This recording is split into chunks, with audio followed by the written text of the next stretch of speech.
Hi, good afternoon, everybody. Welcome to Glendale Water and Power Commission meeting for June 6th, 2022. And at, this is 4:04 p.m., bring the meeting to order. With that, we can do a roll call for attendance. Before I proceed with the roll call, and for the record, Commissioner Kedikian will not be attending the GWP Commission meeting. Commissioner Flanagan, Here. Commissioner Jasmadarian, Here. Commissioner Law, Present. President Peterson. Here. Thank you. With that, the next item on the agenda is consent items. This is including the minutes. The consent items are routine and may be acted upon by one motion. Any member of the commission or the audience requesting separate consideration may do so by making such request before motion is proposed. Any consent items to pull? Do I have a motion to approve the consent items? So move. I second. Moved and seconded. Any discussion? Hearing no discussion, just do a voice vote. All in favor, say aye. Aye. Any opposed? Abstentions? Motion carries unanimously. Next item on the agenda is the Glendale Water and Power Commission and staff comments. So I guess we'll go from left to right. How's that? Well, that's great. Thank you, Commissioner, President Peterson. I just wanted to make a comment that I've been tracking, as maybe some of us have been, the Net Energy Metering 3.0 decisions at the California Public Utilities Commission, which will probably spill over to the municipal sector as well.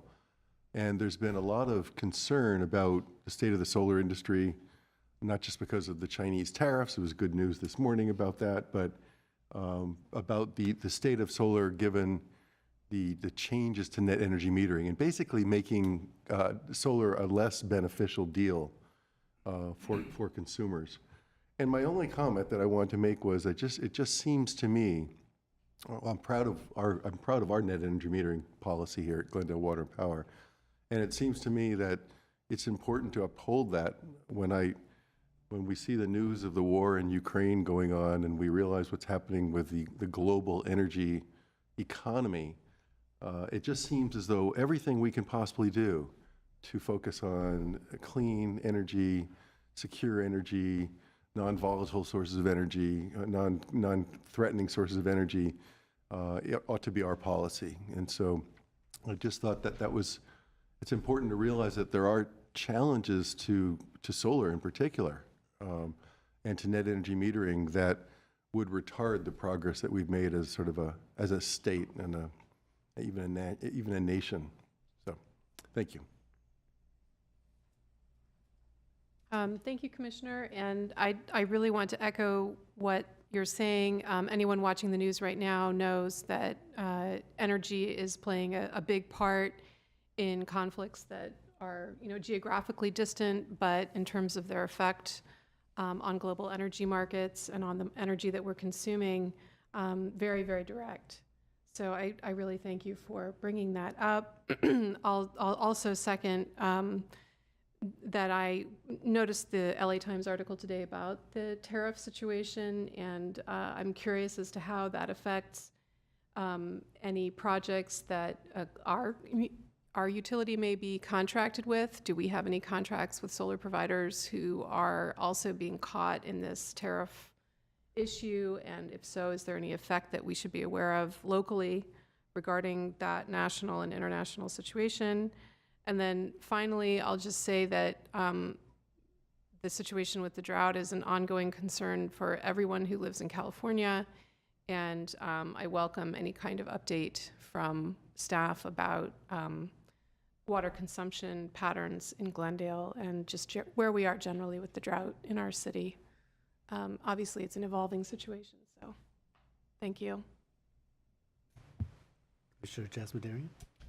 I would just like to echo Commissioner Flanagan's and Commissioner Law's comments, and that's it, basically. Thank you. for myself, and thank you for the comments that my fellow commissioners have stated, and they resonate very deeply with my own thoughts.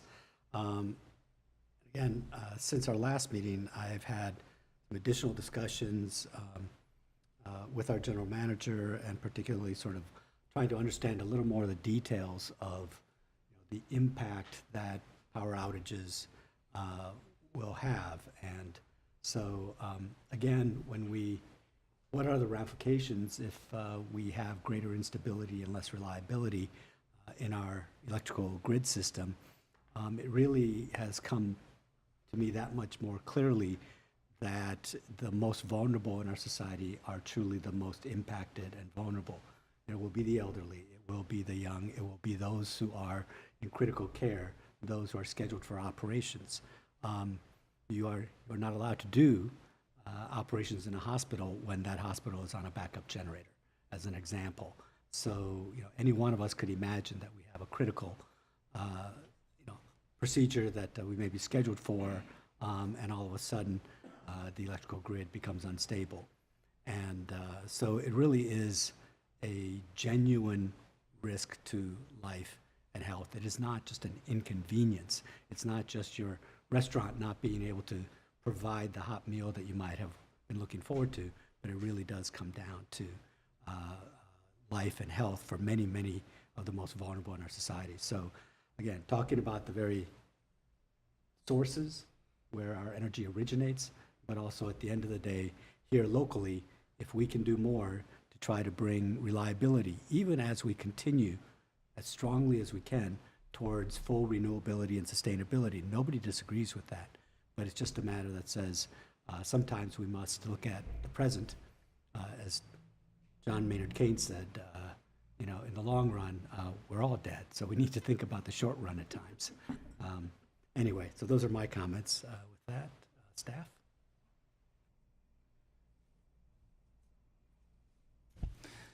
Sorry, President Peterson, Commissioner Law.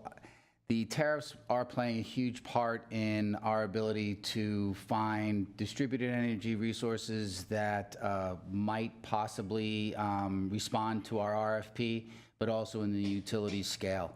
We see delay in utility scale solar projects being completed, and it's not only the solar projects, it's the geothermal projects, anything that's being sourced from Southeast Asia or China as we know it.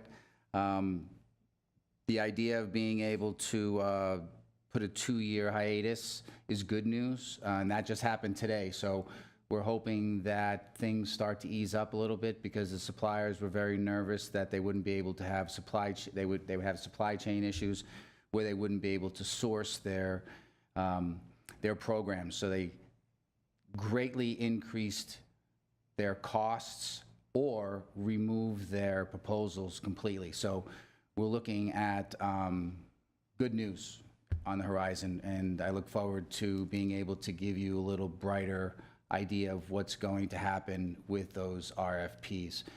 We just indicated that the Grayson or the Clean Energy RFP, I'm not sure what we're calling it today. The new RFP was just put out on Friday. We're excited about it. We're looking at all possibilities again, and the fact that the tariffs going to have some relief will allow us to get the best possible prices. And we were very nervous about price, which obviously trying to have affordable, reliable energy to the city, and this will give us the best option for those proposals.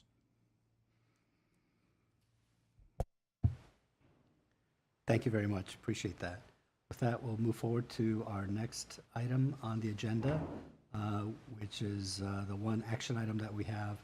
And this is the Grayson Repowering Project letter providing recommendations to City Council.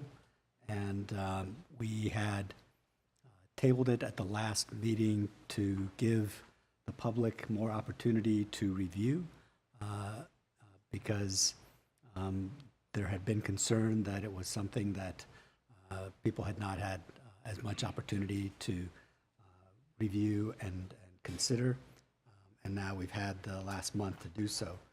So with that, do I have a motion to approve the letter providing recommendation to the city council as drafted? Could I just interject at this point that I'm recused from this item, so I am going to excuse myself from the room. Okay? Okay. President Peterson, we actually do have one caller for item 4A. Okay. Don't I have to wait until the discussion period to do that? Typically, there's a motion to get something on. If it gets seconded, and we open it for discussion, isn't that when we entertain? Or is it before? We would do the discussion first, and then the council could move. That's how we've done it in the past. Okay. With that, we'll take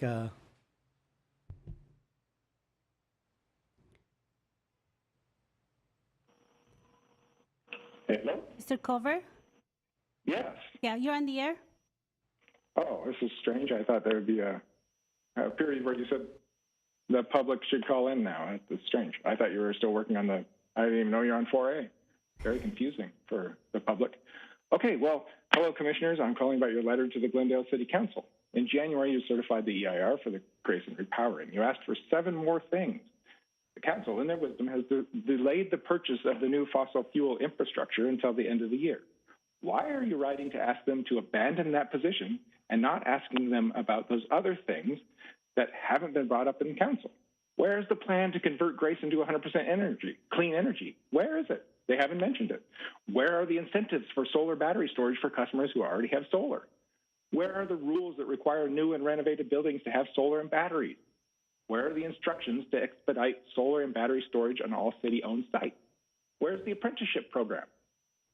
You're reviewing the GWP budget later in this meeting. You should demand to know where are the incentives you asked for in that budget. All of the above-mentioned items should be in the budget for immediate action. Where is your outrage about that? You're also reviewing the local clean energy resources request for proposal. Why on earth is it limited to 50 megawatts? If some outfit out there has a 150 megawatt local clean distributed energy proposal, would we want to hear it? Limiting it to 50 megawatts seems like GWP really is not looking for a solution that works. The City Council has made a wise decision to delay authorizing wasting money on new fossil fuel infrastructure. Please pursue all the other things that you asked for that can actually get Glendale to 100% clean energy instead of focusing on new fossil fuel infrastructure, which is a waste of money because we can't use it after 10 years. Thank you. Concerned member of public. Thank you for your comments. We appreciate that. We do have 3 more callers. Okay. Jackie Gish, you're on the air. Hi. Thank you for this opportunity to address you. My name is Jackie Gish, and I am a Glendale resident. Although I agree there is an urgency for more power in Glendale, pausing the delay in purchasing the engines for Grayson is not the solution. If the delay is overturned, GWP will have no urgency in pursuing more clean energy. In fact, GWP was directed by City Council in 2019 to find ways to reduce the potential 93 megawatt requirement for new power at Grayson. Here we are in 2022, and GWP has not changed that number. Instead, I recommend keeping the pressure on GWP for increased clean energy. Some suggestions are the following. Have a single lead for clean energy whose entire position is to expedite as much clean energy as possible. This responsibility is currently scattered among several staff who have other responsibilities as well. Expedite the Sunrun contract with options for more than the current 13 to 15 megawatt contemplated. Pick the top 10 to 20 Glendale-owned buildings from the Black and Veatch study and start immediately planning for not only solar but also batteries. Also batteries for GCC parking lot and any other city-owned solar sites. And work with GUSD, the Glendale Unified School District, for batteries on their sites. Now that President Biden has suspended tariffs on solar panels from East Asia for 2 years, GWP needs to try to accelerate the RFP dates as much as possible to install as much solar and batteries as possible as soon as possible. And GWP commissioners need to urge GWP to do this and not to write this letter to urge council to decrease the length of the pause. keep the pressure on GWP for the clean energy we all want. Thank you. Thank you, Jackie, for your comments. Kate Angler? Kate? Do you want to skip her and come back to her? Yes, let's come back to her.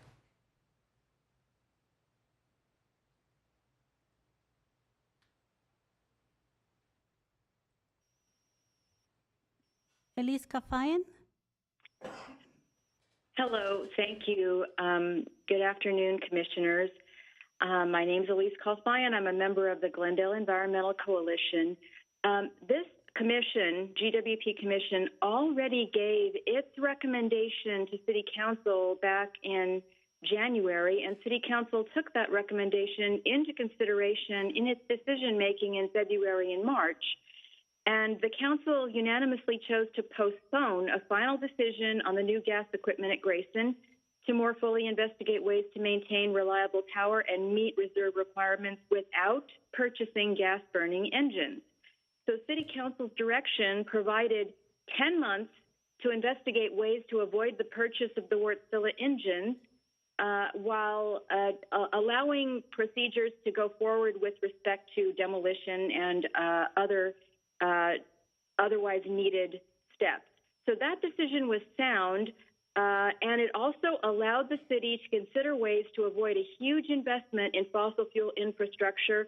I really appreciate Commissioner Ted Flanagan's comments, and they were seconded by others.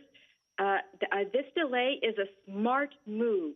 We definitely need to be focusing on clean energy all the time, not on trying to find ways to move up a deadline to purchase gas engines. GWP should be pursuing local distributed energy resources. That RFP was issued last week. Proposals are due in September.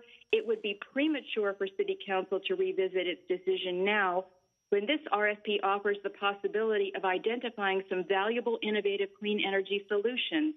Glendale needs to look forward and not rely on the old energy model that has caused and will cause more devastation to our world. Thank you. Thank you, Elise, for your comments. Kate Angler? You're on the air? Hi, do you hear me this time? Yes. Fantastic.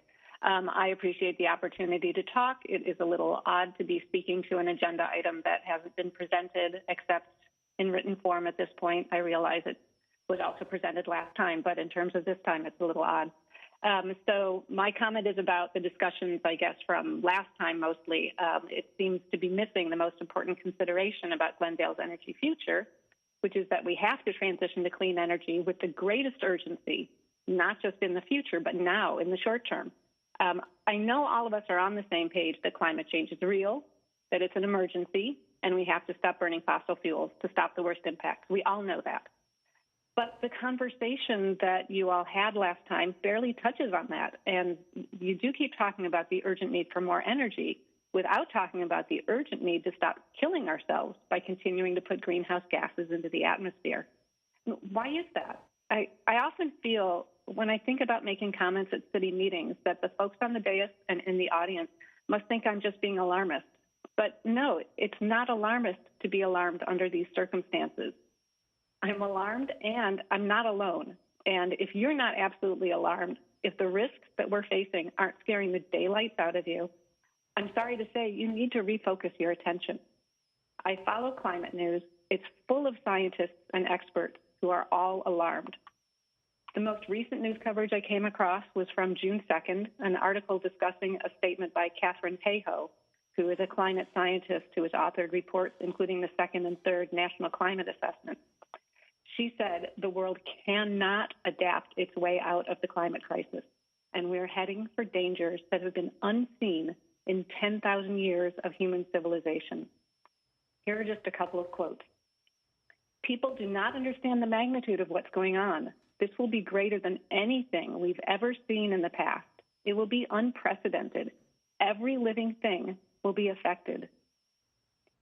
Human civilization is based on the assumption of a stable climate, but we are moving far beyond the stable range.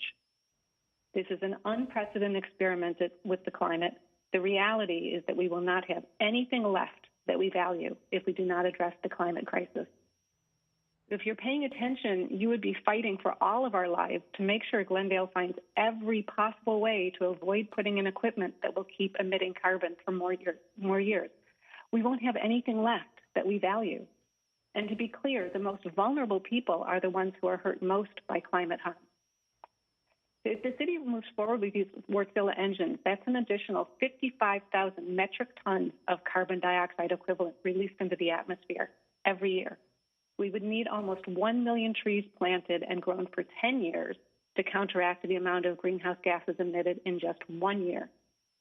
But we'd need to plant those trees anyway because we have a climate emergency and we need all possible solutions. Glendale has an opportunity right now to see if we can entirely avoid this gas equipment. Why would you want to cut that short? What are you afraid of that's worse than facing the dangers we haven't faced in the 10,000 years of human civilization? What's worse than having nothing left that we value? This is the primary, most important consideration in Glendale's energy future. Please treat it like that. Please. Thank you very much. Thank you, Kate, for that comments. Next caller is Monica Campana. Monica, you're on the air. Thank you. Good afternoon, President Peterson and GWPP commissioners. My name is Monica Campana, and I'm a Glendale resident and member of GEC. I'm also calling to implore you, when it comes to energy, to please use your role as commissioners to keep your focus on this extraordinarily short timeline we have from now until December to reach the goal that our City Council unanimously set for GWP, which is to find ways to either reduce or eliminate this gas equipment we buy for graces. They gave us a precious grace period here that we must make the most of, not fight against. I'm calling on you to please support this goal and the efforts GWP is making right this moment to address the call. I'm calling on you to establish goalposts immediately so that both you and GWP can track progress and make sure that 93 megawatts is not 93 megawatts come December. Any money we save on that equipment, plus the associated gas purchases and maintenance costs, that can all be used for local clean energy projects now instead, such as solar storage, that would have no policy limits on how often they can be used. Both during peak hours and at any other times, they can be supplying us with clean power. They can get to work for us right away, not years from now. And that will be especially helpful during those peak need times when the sun is baking Glendale. And when I say that, I mean there are no limits imposed. That's just, what's possible with the technology. I asked you, in contrast to concerns that many of you have repeatedly made regarding the need for additional gas to provide resiliency, to research the ways that clean energy programs can, in fact, greatly enhance the resiliency and reliability of our local system. I don't think those particular benefits of clean energy are talked about enough, and I don't think the public is being educated to those benefits. Please, I hope you will all research what clean energy resources are out there and bring all your wealth of experiences to help GWP hit its goalposts from now until December. Please insist that we set a high bar here with programs that think big. This letter to council was a distraction and did not adequately focus on the most important issue at hand, which is accelerating the timeline on clean energy with specific recommendations on this topic. Bottom line, we need this pressure.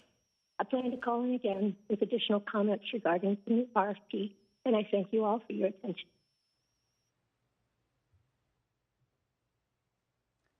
Thank you, Monica, for your comments. Our next caller is Xochitl Ruiz. Xochitl, you're on the air. Thank you so much. Good afternoon, Commissioners. Thank you for the opportunity to speak to you today. My name is Xochitl Ruiz, and I am a resident of Glendale. I agree with the previous callers. Local clean energy may avoid Glendale from purchasing the gas engines entirely and can at least minimize the number of engines, which will reduce Glendale's greenhouse gas emissions as well as local air pollution. Thank you so much. Thank you. That is our last caller. Thank you very much. So with that, Open it up for a motion. Can we make some comments first, or? We do you can do want it either way. go right And to I- motion? Oh, you can- I'd like to make a few comments. If it's okay with everybody. This has been a really insanely tough decision for me to make. And I have grappled, as all of the callers know who called in, my whole career has been about clean energy, promoting clean energy, talking about the climate emergency, the crisis that's at hand. It is unprecedented, it is scary, it's the worst thing, it's the worst threat that we've had to our society perhaps ever. And there's no question, in my mind, I don't think in President Peterson's mind or Commissioner Jasmine-Darian's mind or Roland Kadikian, there's no question that we completely support a clean energy future. Absolutely, we have to get there as fast as possible, and those are the operative words: as fast as possible. When we took the oath to become commissioners and to serve, and I'm serving Councilmember Dan Brotman, who I have tremendous respect for. You know, our job is to do our very best and to bring to bear our education and our values and our opinions and our communications with our neighbors and friends and families and businesses, and to do our very best to come up with a balanced decision. Nobody likes that notion of balance. We all want our position 100%. I've felt that way certainly in my career. I've been frustrated by how slowly things move. But as a commissioner, you know, when I consider the situation that this utility could be in 2 or 3 years, with significant shortages, barring some fantastic works that I would love to see, but barring something fantastic, I think we may be in for a really tough time. And I don't remember the exact dates, whether it's 2027 or 2026. But as a commissioner, I think each of us has, you know, gone into our hearts and souls and thought about our responsibility to maintaining a reliable power system. And yes, we want a clean energy future. And that the letter, of course, has 7 caveats that express what we really want. And the Grayson Power Plant is just the fallback. So concerns. I share all of the callers' concerns. And I've been very concerned about the timing of this Clean Energy RFP Round 2. It seems like we won't know anything until the end of the year. And we have to make decisions, I think, as soon as possible. I've been concerned about lack of leadership on this issue. I think we've had years where we've had to address the Grayson Power Plant, and for years this has been kicked down the road. I'm comforted by, and a lot of my friends think that I'm off base here, but I'm comforted by the green hydrogen future. I'm comforted by a future of renewable natural gas and green hydrogen that we can use in that power plant and use just absolutely as precisely as possible and as limited way as possible. But the power plant, the repowering, and the coalition deserves great kudos. We had a 260 megawatt power plant on the books not that many years ago. And now we have a 93 megawatt power plant that can operate something like 14% of the time. And maybe we won't even need to operate it, but we're making an investment in the safety of our community. So yes, the climate emergency is extremely alarming. One thing I've been grappling with the past week is, how do we keep the pressure on Glendale Water and Power? What happens when we build that power plant? Does that mean that we just sort of back off on all local distributed energy resources? There's an economic argument to be made that yes, you would back off on that. But I think in a matter of policy making, we need to make sure that we do both. It's going to be costly, but it's the safe and secure way of doing that. So I think all of us, my fellow commissioners, we've been forced to take a hugely pragmatic position. My value is, 100% clean energy, maximize energy efficiency, maximize distributed energy resources. But I also have worked with utilities. I've worked for 2 major utilities Los Angeles Department of Water and Power and the New York Power Authority. I've consulted for over 100 utilities. I'm very pragmatic about utilities. Utilities move slowly, deliberately, in a frustratingly slowly way. And there hasn't been the kind of headlong surge into energy efficiency that I would like to see. I would like to see our energy efficiency program dramatically increased and accelerated, the same with demand response, all sorts of distributed resources. I've been watching this Sunrun contract, sort of, I don't know, flail for a couple of years now, when we need this capacity right away. So, yeah, there's been lots of frustration and alarm on all around, and yet where we've had to come down as commissioners, or I've had to come down as a commissioner, is trying to balance and to come up with what I think is best for every single person in Glendale. And it's not just the special interest like myself, but it's the residents of Glendale that have moved here for a certain quality of life, and the utility's been extremely well run, and they expect that to continue. So my support of a motion that expresses our concern is just that. I am concerned that if we wait, and apparently we had discussions with LADWP in the past few months that have been, I think, quite fruitless. I understand they've been quite fruitless. We're not going to have a miracle solution that's just provided to us in the next few months. So I think we are concerned, and I think council has reason to be concerned. And again, what I would like to see is us go ahead and build the power plant. If we can possibly scale it down at all, that'd be great, but build it now so that we are not short, and then do everything that we can to promote energy efficiency and clean energy resources, and do everything we can to convert that power plant to clean fuels in the future, and then just use it absolutely as precisely as we can to make sure that we have the reliability in this city that we need. So, thank you. Thank you, Commissioner Flanagan.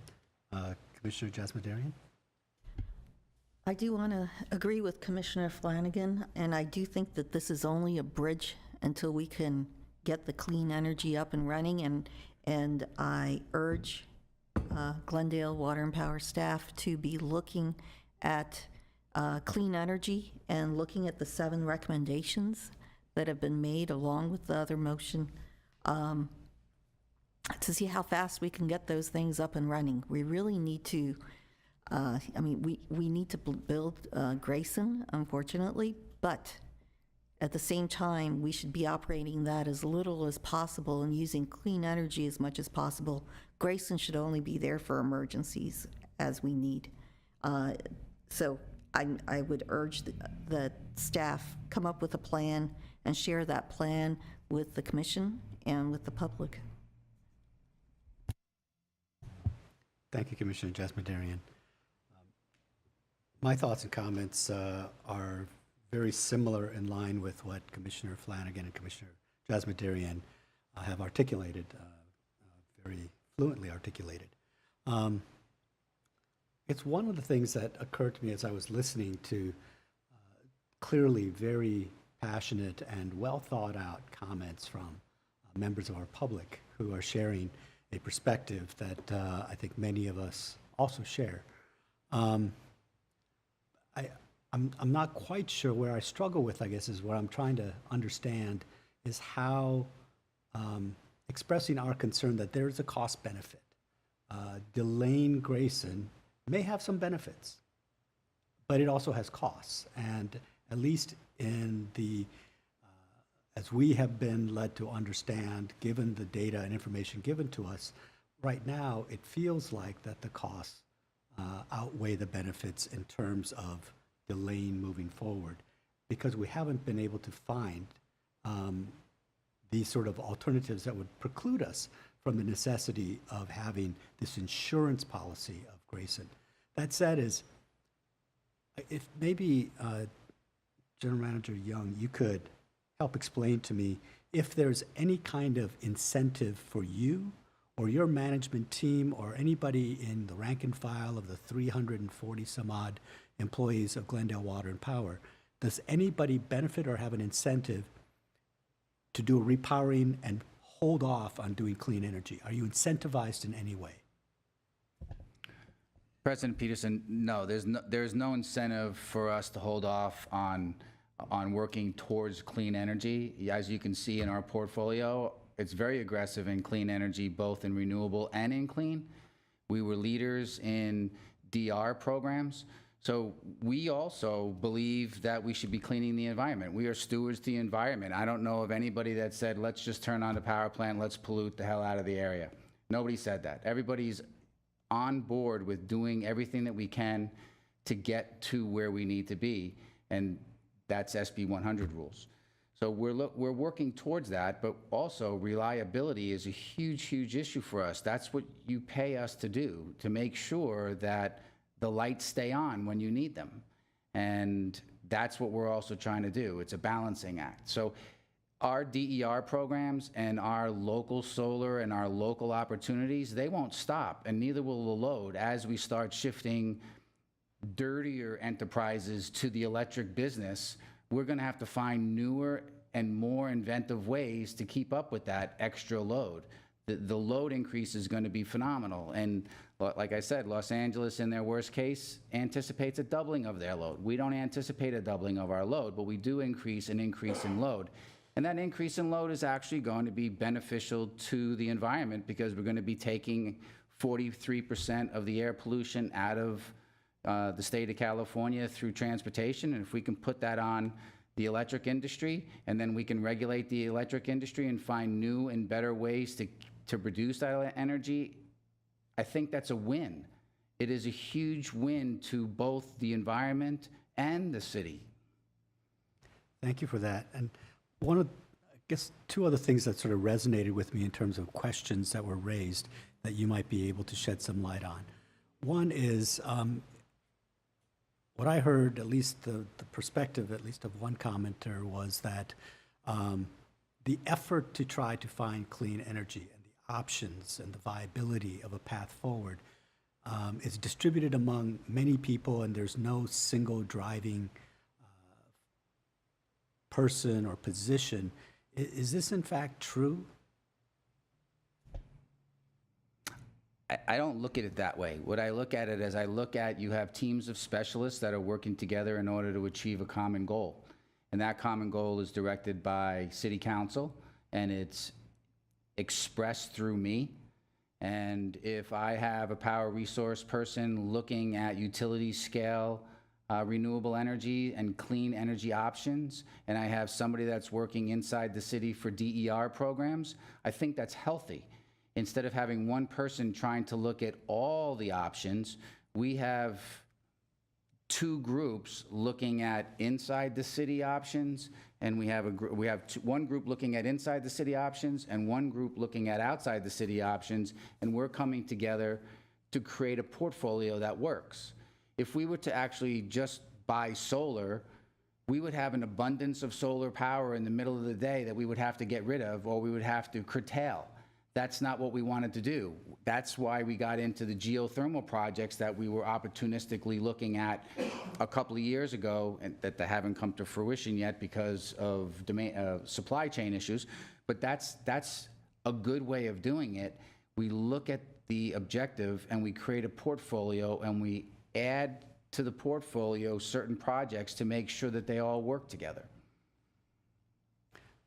So I guess what I'm hearing from you then is that you're taking a little bit of a many hands make light work type of thing, and saying that you've done a distribution of responsibilities so that you can get the most efficiency out of it.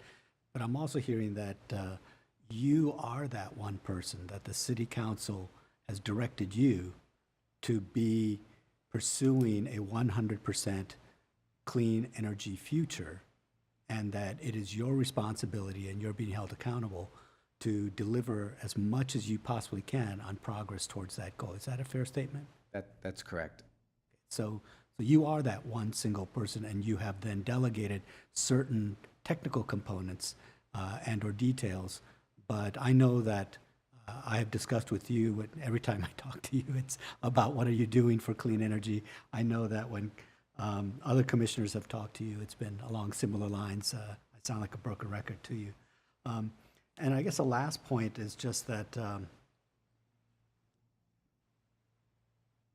you've been in this business a long time, and so have your leadership team. What opportunity or immediate technology or something, what is the thing that we could be doing that we aren't doing? And why would we not do that? For try to get clean energy as quickly as possible. What is it that we're not doing? That's what I was kind of hearing from the public, is that there seems to be a perception that there are things, very tangible, simple, achievable, doable things right now, today or tomorrow, that could help speed things up. And what are they, and why aren't you doing them? So I don't believe that there's an opportunity for us to just say, opportunity X is the savior. I don't believe that that's the case, although I believe that if we were to increase transmission, we would be able to keep utility scale projects outside of the metropolitan area and be able to bring them in. I think that's a valuable asset. I don't think that's feasible. I'm part of the nuclear Navy, so I believe nuclear power is a good option. Do I think it's a good option for Glendale? No, obviously it's not a good option for Glendale, nor would we actually put a nuclear power plant in Glendale, but it is a clean option. It's not an option that's being talked about. It's starting to get talked about a little bit more and more, but there is no magic bullet or a silver bullet. I think we're doing everything that we can technology-wise, but we have to remember that if we were to do certain things, there's an adverse effect on rates. So now we have to deal with rate impacts that all the utilities in the United States are having to deal with, where you're going to see double-digit rate increases, and that's not okay for the less privileged people in the city. So we have a balancing act, and as technology starts to develop, I think we start with fixing Grayson, and then as technology starts to develop, we layer in things, and that gets us to, before you know it, that gets us to where we need to be. But you can't do anything until your house is in order. So we need to get our house in order. There's no way that we could look at a portfolio and incorporate various renewable assets without knowing what our core asset is, and that's reliability. Thank you, General Manager Young. I appreciate that. I guess what I'm hearing from you then is you are looking for every possible opportunity. You've identified possibly one technology that we're not actively pursuing, and that would be nuclear, and that has a lot of other issues associated with it. But beyond that, I didn't hear you saying that there's nothing that you're consciously not pursuing. You've talked about that, if we had more transmission, that could at least put generation in a different locus than where we are. But again, we have no control over being able to get more transmission. We have no ability to do that. So I'm not hearing from you that you believe there is a simple, easy, doable task that you are just refusing to do because you're more interested in reliability over sensible progress towards clean energy. So it's a fair statement that you've turned every stone that you believe you can. We believe so.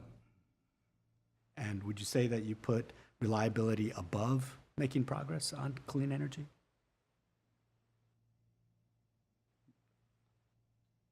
I don't think that that's an accurate statement, although there is a level of reliability that's required by NERC to keep us members of the bulk electric system, and we use that parameter in order for us to determine whether we can increase expected outages or anything like that. So again, what you're saying, it's a complicated issue, and I'm harking back to Commissioner Flanagan's comment about balance, and that balance is always a hard thing, and particularly when people are passionate about something and that they are possibly rightfully alarmed. And just like what my fellow commissioners have said, I would echo that our letter absolutely stresses that we should not slow down or be dissuaded or blinded to any opportunities or slowing our progress towards clean energy, but that we're acknowledging that there is an impact to lack of reliability, and that we anticipate that reliability is going to go down measurably in the near foreseeable future, and that impact will be exacerbated if we don't have the insurance policy of the ability to handle generation locally on existing technology. That's my feeling.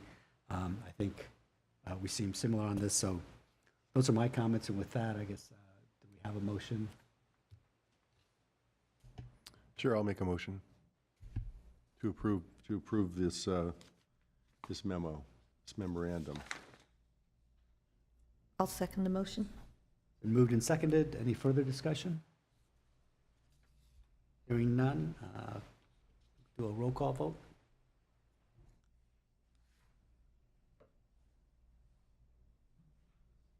Commissioner Flanagan, Yes. Commissioner Jasmadarian, Yes. President Peterson. Yes. Motion carries. Thank you, everyone, for your comments. And we'll move on to the next agenda item, item number 5, but we'll wait for Commissioner Law to come back in.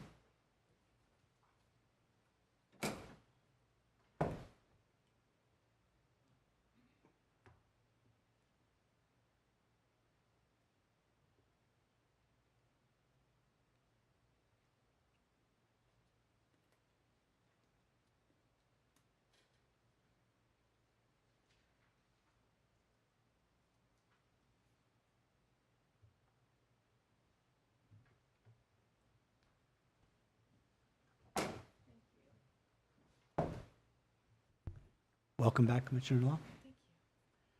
We're on to item number 5, reports for information. 5A, Glendale Water and Power Budget Overview. President Peterson, I'd like to introduce Craig Keenan, the Assistant General Manager of Business Services, to provide a short PowerPoint presentation for you today. President Peterson, Commissioners, I'm Craig Keenan, Assistant General Manager of Business Services, and we give you an overview of our budget for fiscal year 22-23. I'll start with a quick overview of the various divisions in Glendale Water and Power. We have electric services, which is in charge of the safety and reliability of our infrastructure, as well as delivering power and service to customers. We have water services, which similarly, they're responsible for the safety and reliability of our water infrastructure and the delivery of water to our customers. Power management. We just talked a lot about power management. They're responsible for establishing GWP's clean energy as a clean energy leader, managing the utilities resource portfolio, and ensuring that we have the power to serve the needs of our customers. Business services is my area. We're in charge of modernization and critical infrastructure, as well as the management of business system support, customer services, marketing, public benefits, and fiber services sections. And then we have admin services. They focus on utility-related legislature and regulatory processes, as well as they manage our fleet services, our warehouse, human resources, and admin sections. So first, we're going to talk a little bit about personnel. You can see the slide has the adopted budget from 21-22 and the proposed for 22-23. Although it looks like there's an increase in full-time work, in fact, it's going to remain the same. And to explain that, we transferred one of our personnel to Public Works that does our environmental programs. They're now back in Public Works, and 8 full-time positions were approved by City Council for fiscal year 21-22. There were 5 underground distribution construction mechanics, 1 underground distribution construction mechanic 2, an underground distribution construction supervisor 1, and an underground distribution construction supervisor 2. As far as hourly, we're going to add 10 hourlies, 4 in engineering, 5 for our AMI meter, water meter replacement and electric meter replacement program, and 1 for customer service to help with meter reading. So this is the bulk of the presentation right here. I'm going to go through each of these 10 funds and talk about the increases over last year. So you can see on the bottom line at the bottom, our budget is set to go up $70 million over last year. A good portion of that is our spending on capital programs, more than half of it is. So I'll start out with the Public Benefit Fund. As you can see, it shows a decrease of 1.2 million. Basically, the reason for that is in 21-22, we had a $2 million program to help customers with COVID-related arrearages. That was a one-time program. So that's the bulk of that decrease in the budget there. That was partially offset by the fact that we're going to be raising our monthly discount for low income from $15 a month to $17.50 a month. So that kind of offset that difference. Yeah, the next one is the Fiber Optic Fund. There's just a minimal increase there. That's basically for staffing and in case we need to hire crews to help with our fiber maintenance. That's still in the air whether we'll need to do that, but we budgeted some money for that. Our Electric Works Revenue Fund. Let's see, where am I? Okay. That basically, you see a $28 million increase in that fund.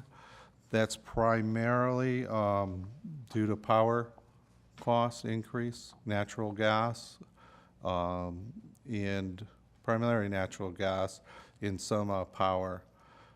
Natural gas has increased significantly this year with inflation and other concerns.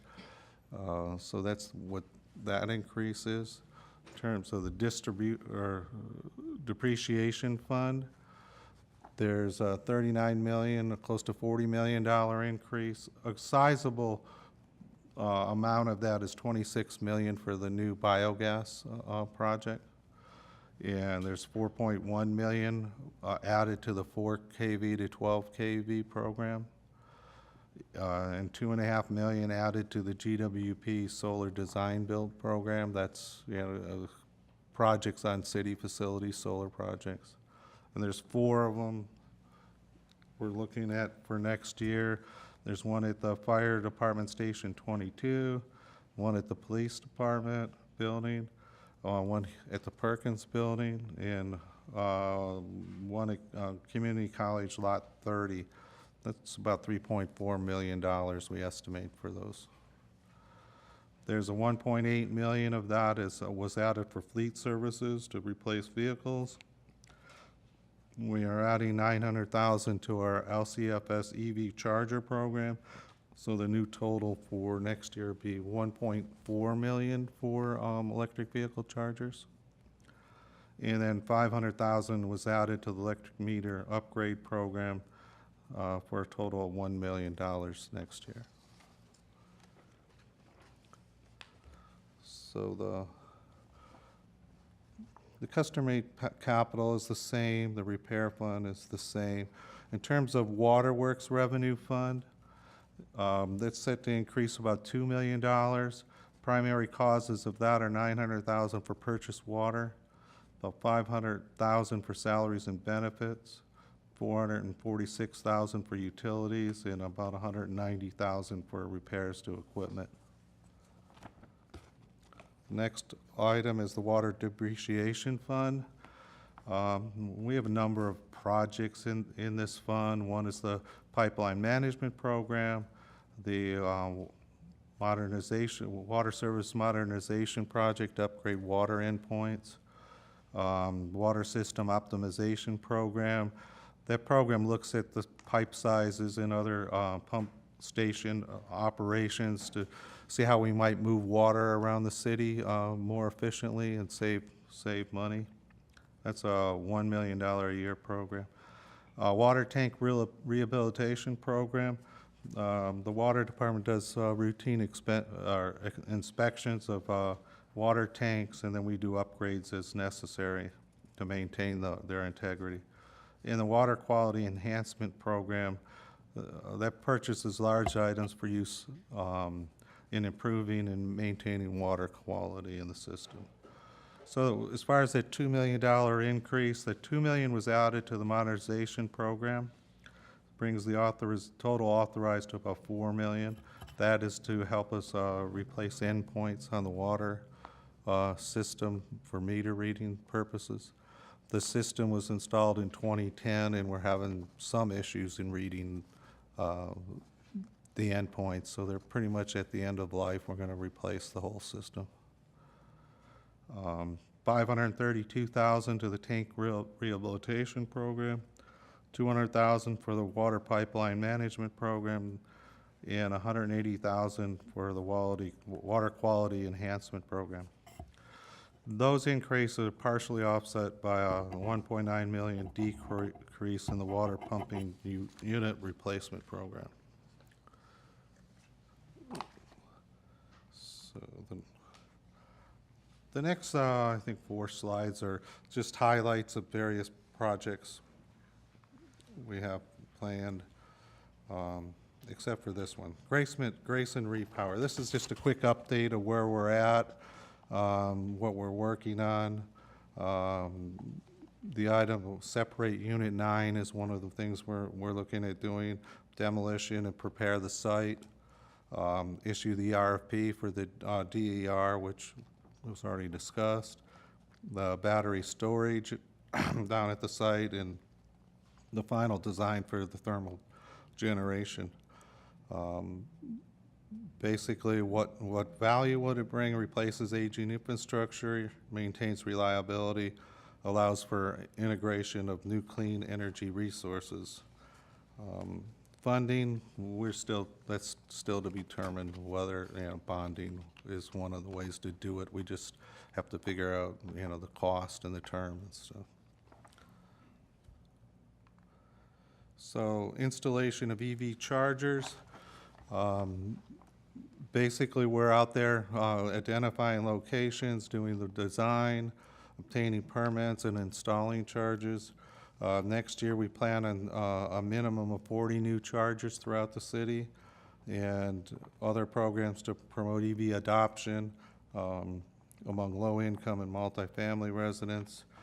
This fund, we originally, in our 2-year plan that was approved last year, we had $500,000.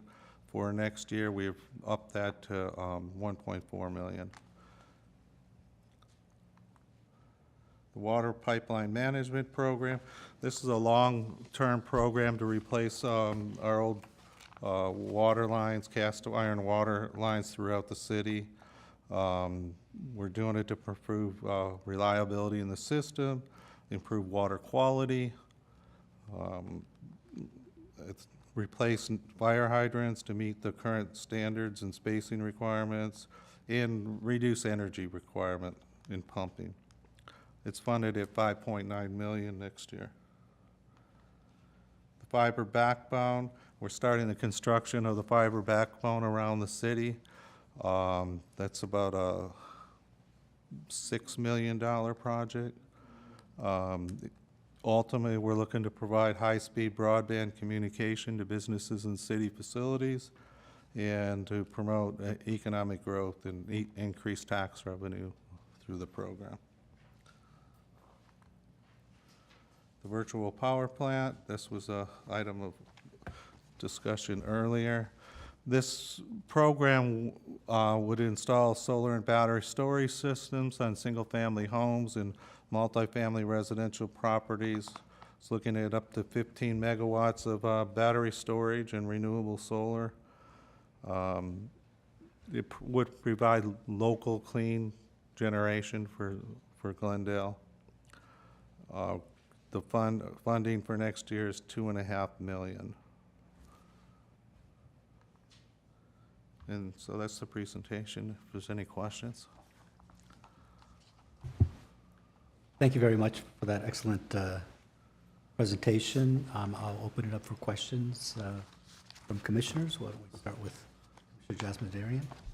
I have no questions. Commissioner Law? Thank you for the presentation.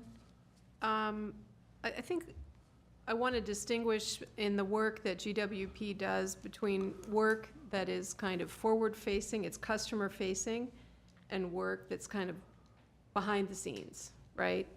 And a lot of the water maintenance work and the electrical power system maintenance work isn't work that people notice until it's broken. If it's Correct. working, they don't notice it. They turn the lights on, the lights go on. And the time that people notice it is when it's not there, right? And then we have work that GWP does that is really customer facing, and I would say that EV charging infrastructure is really customer facing. And I have a generic kind of statewide concern. It's not necessarily directed just at GWP, but I have a concern that this infrastructure is not being rolled out quickly enough to meet demand. So, you know, only a few years ago, there were very few players in the electric car market, and now everyone is getting into making electric cars, and the demand, given gas prices, is going absolutely, you know, through the roof.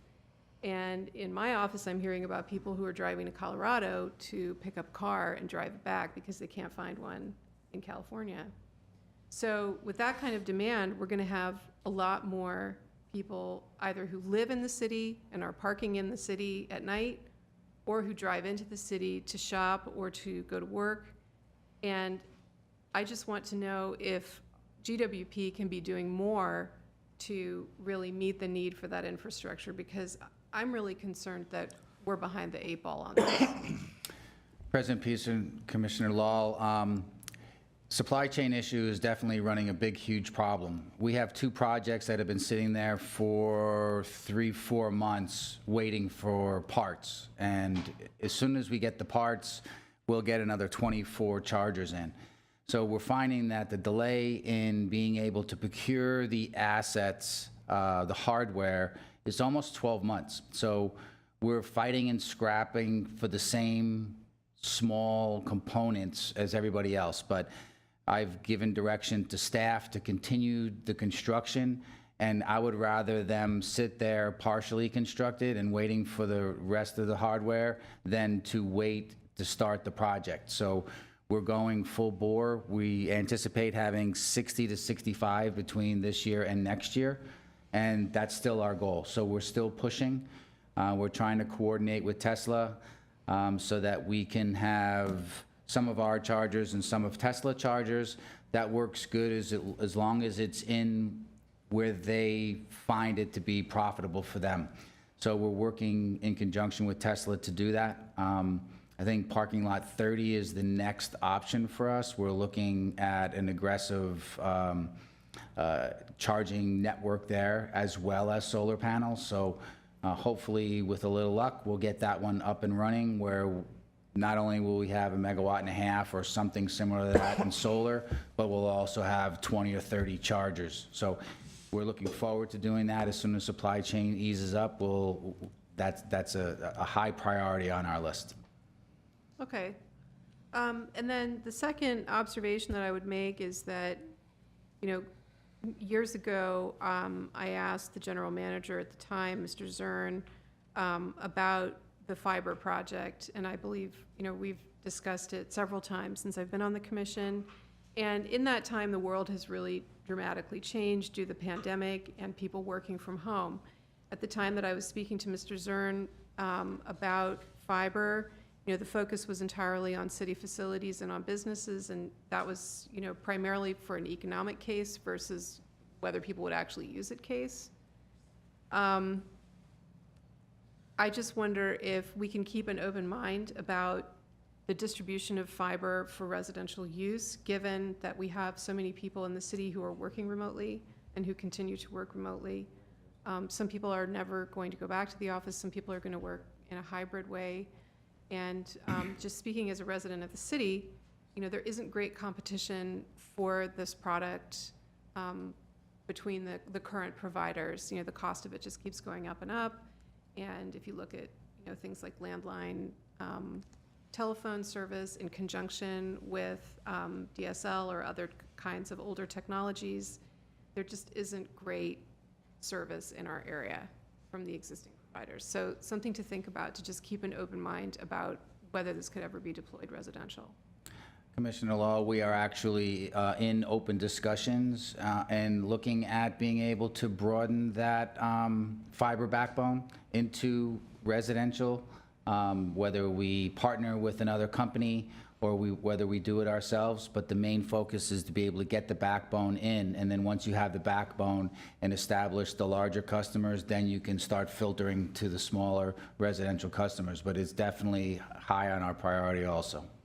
I can certainly imagine it would be a selling point for the city if businesses are thinking about locating here, that they could have, a hub downtown and people could work from home on a hybrid basis and have access to that as a service. So that's great, and I look forward to hearing more about it. Thank you. Thank you, Commissioner Law. Commissioner Flanagan? Thank you. Just a couple quick comments, and I'm glad that you, Commissioner Law, brought up the EV revolution, which is just taking off. I think I read recently that 50% of folks looking to buy a car now want to get an electric vehicle. That's a big number.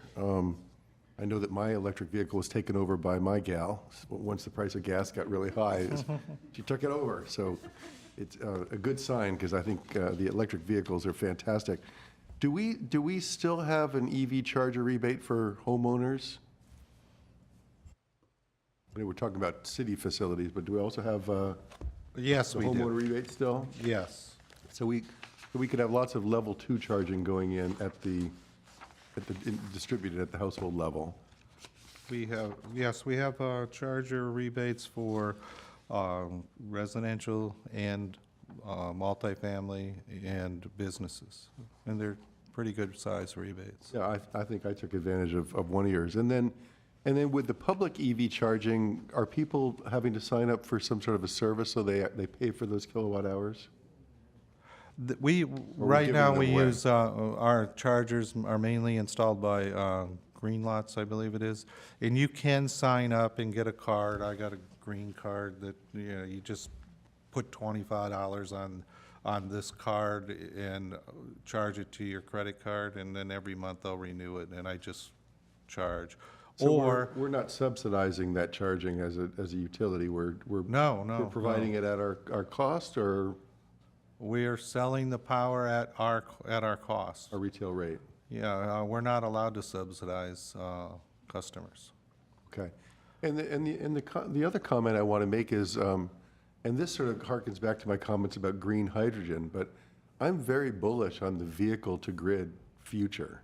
And, this, I think, is something that could be really, really major for Glendale Water and Power. I mean, imagine if everybody, fast forwarding here, but imagine everybody's got an electric vehicle. I mean, my electric vehicle sits usually with at least 40 kilowatt hours of charge in it that I don't need. And so imagine that if everybody, I did the math some time ago for Councilmember Brotman, and said if we had these various levels of vehicle-to-grid integration, look at the amount of storage capacity that we would have. It's major, much more than the 50 megawatts going in at the power plant. So this is a huge potential. Now, it's not here yet, but maybe we should be trying to get in line to be a pilot program with one of these companies that's piloting. I know there's a number of pilot programs that are going on in Europe right now.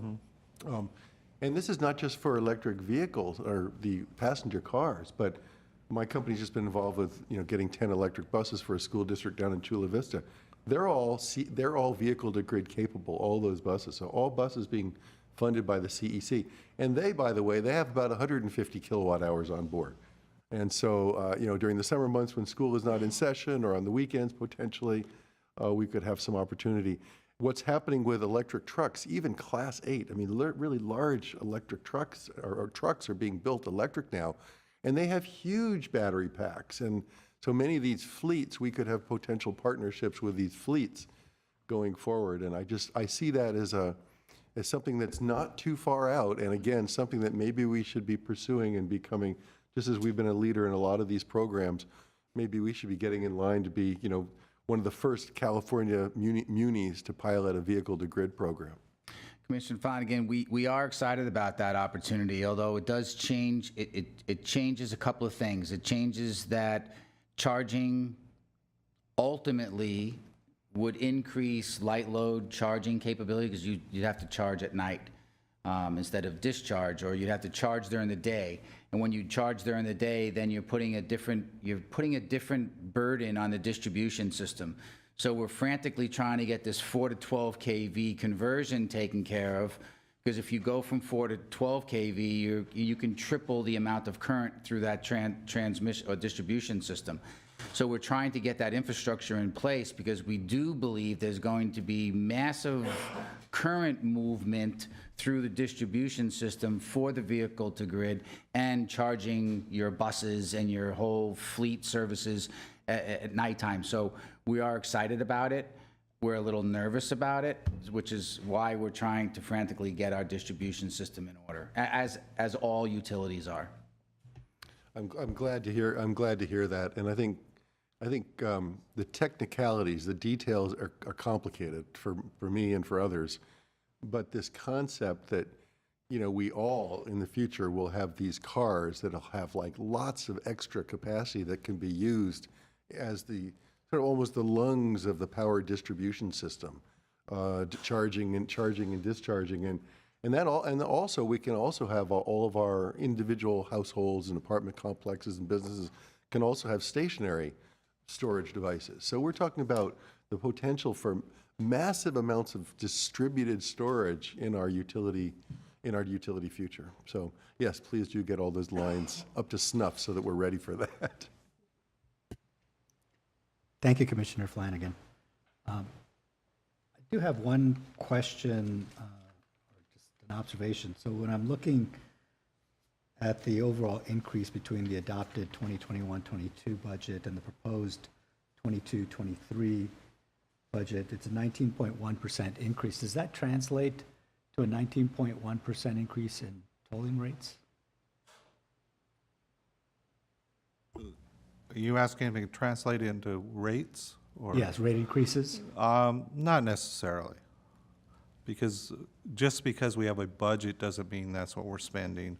It doesn't mean that it's going to be that every year going forward. When we do rates, we look at a lot of number of factors to determine what rate increases should be. President Peterson, also the rates are different between the classifications. So commercial, industrial, and residential, it wouldn't be flat 19% increase. It would be different depending on what the cost of service study would indicate. But no, it's not a direct relationship. Not direct, but it's an upward pressure. Yes, Is that sir. fair? Yes. So it'd be unlikely that you would keep rates flat or declining when you have a 19% increase. Well, you have to also look at the fact that over 50% of that 19% is capital investment. And so it comes out of our cash reserves and doesn't affect rates directly. And that was actually the other question that I had is, when you look at this, you know, the single biggest increase is a 335% increase on the paid capital fund, the electric depreciation fund, which I assume that is looking at, you know, having to invest in, because that's what that amount of infrastructure is either reaching useful life and. Well, for that I believe 26 million of the increase is for the Shoal Canyon project that wasn't budgeted last year. So it went from 11.9 million last year to now 51.8 million for this year. Right. So the most of that is that one project.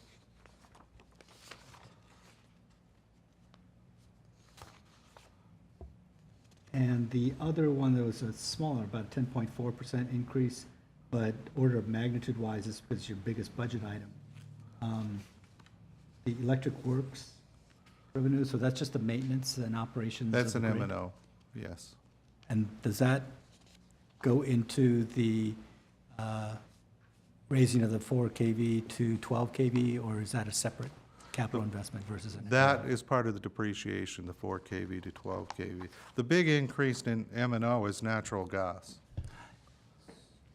We were spending about 17 million a year, and next year it's supposed to go up another, pretty much double.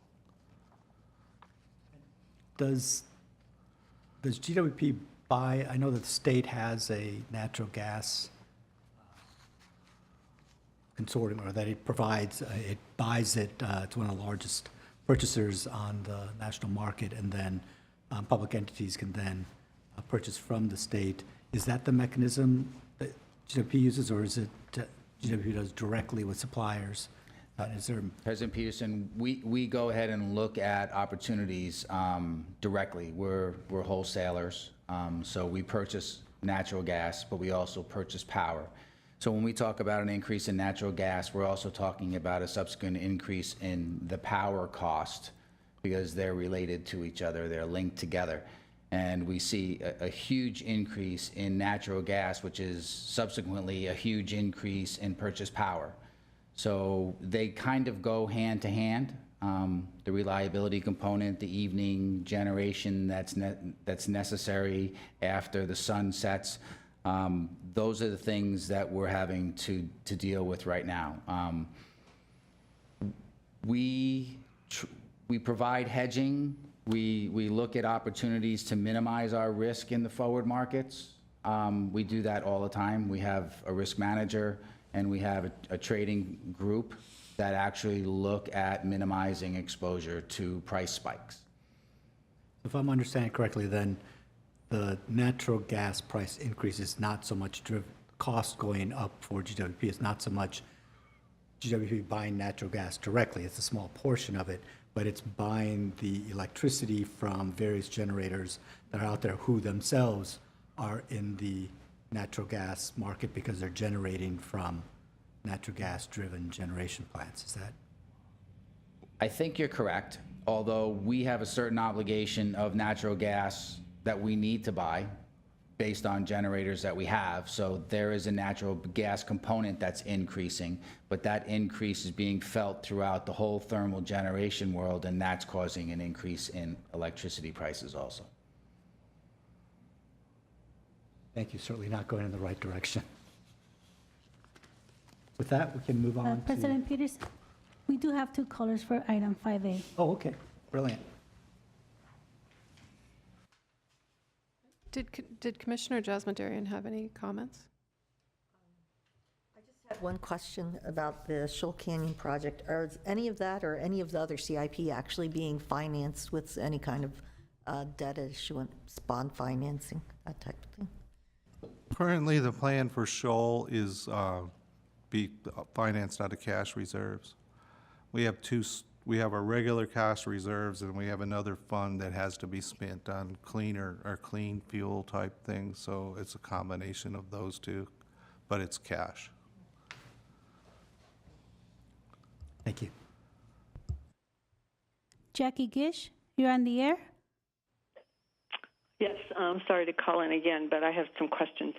Are all the details on the budget that were told out loud? I would assume the commissioners would want that, and certainly the public would like to see all the increases and where they come from. And, you know, there must be 2 or 3 levels below this.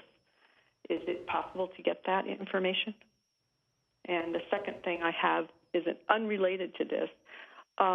We used to be able to look at our water usage by hour. And when I tried to do that recently, I was told that the equipment, the antenna, don't work anymore, and Glendale is working to do that, to improve, get that back online. The person I talked to had no idea when that might happen at all, and just wondering, again, another question of, that's something that with water drought is something that is extremely useful to the public, and that should be expedited as much as possible. So those 2 questions, sort of. So as far as your second question, we're planning to upgrade the water endpoints in the coming year. As far as the first question, the city publishes a budget book every year, and it contains all the details, pretty fine numbers. So you should be able to get on that online in the finance department when they publish it.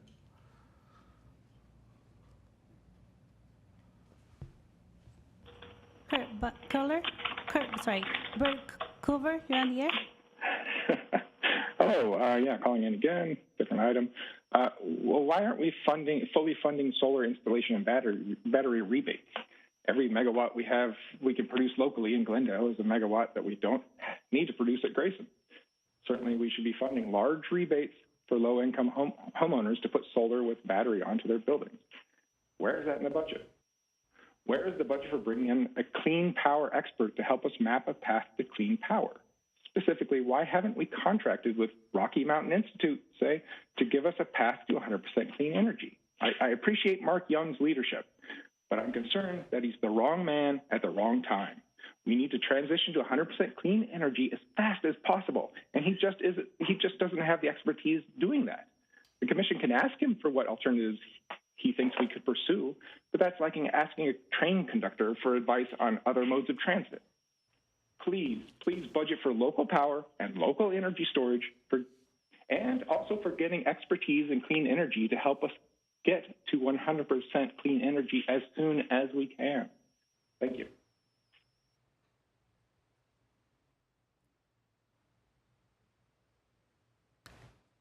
Thank you for your questions. With that, we'll move on to item 5B, Local Clean Distribution Energy Resources Request for Proposal. Mr. President, I would like to introduce Chi Valdez, the Integrated Resource Planning Administrator, for PowerPoint presentation on this item.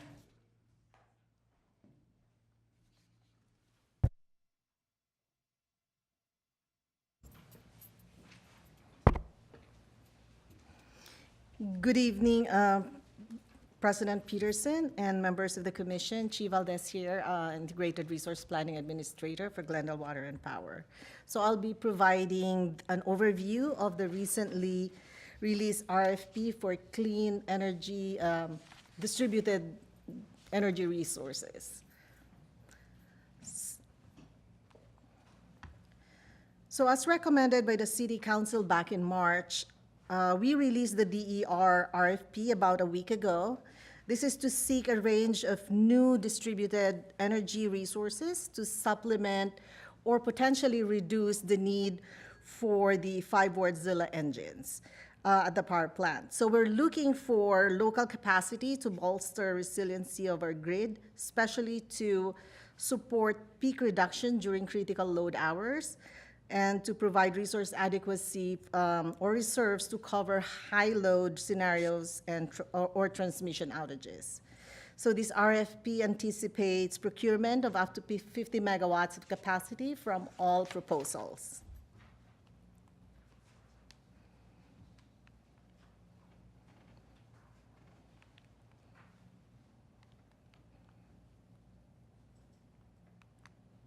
It doesn't seem to work, Carolina.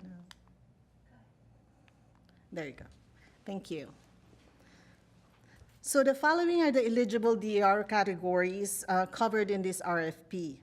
So we're looking for solar plus dispatchable energy storage solutions for commercial and industrial as well as residential customers. Dispatchable storage to couple with our existing 21 megawatts of net energy metered PV solar customers. Renewable distributed energy, distributed generations. Demand response solutions that is incremental to our existing thermostat program with Franklin. So this could be DR for home appliances and pool pumps, as well as what we've been discussing here a while ago, the vehicle to grid opportunities. Energy efficiency that is incremental to our recently implemented Lime project, and other DR solutions not covered in the above categories. So the overall objectives of the DER includes reducing our carbon footprint by increasing zero carbon resources in our energy portfolio. Provide local resources that do not rely on transmission or external supply and can be relied upon for resource adequacy. Utilize proven technology and control systems. Defer the need to upgrade the electric distribution system or switching station facilities, or the need to purchase additional property. So provide a highly efficient generation or demand side reduction or flexibility to maintain reasonable cost generation. And last but not the least, help manage costs of delivering energy to our customers.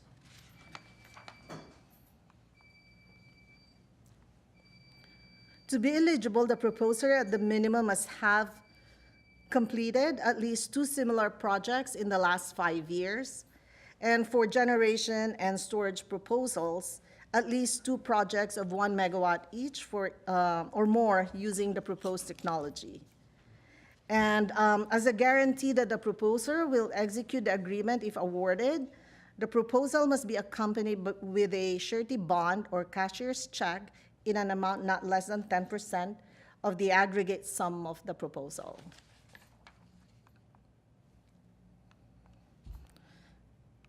Okay.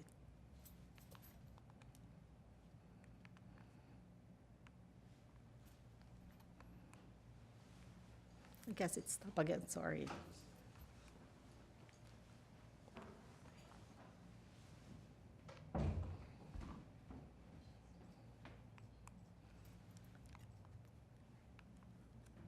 Okay, thank you. So as for the proposal requirements, the minimum capacity is 5 megawatts and must be fully online by 2027, with a minimum of 10-year delivery period.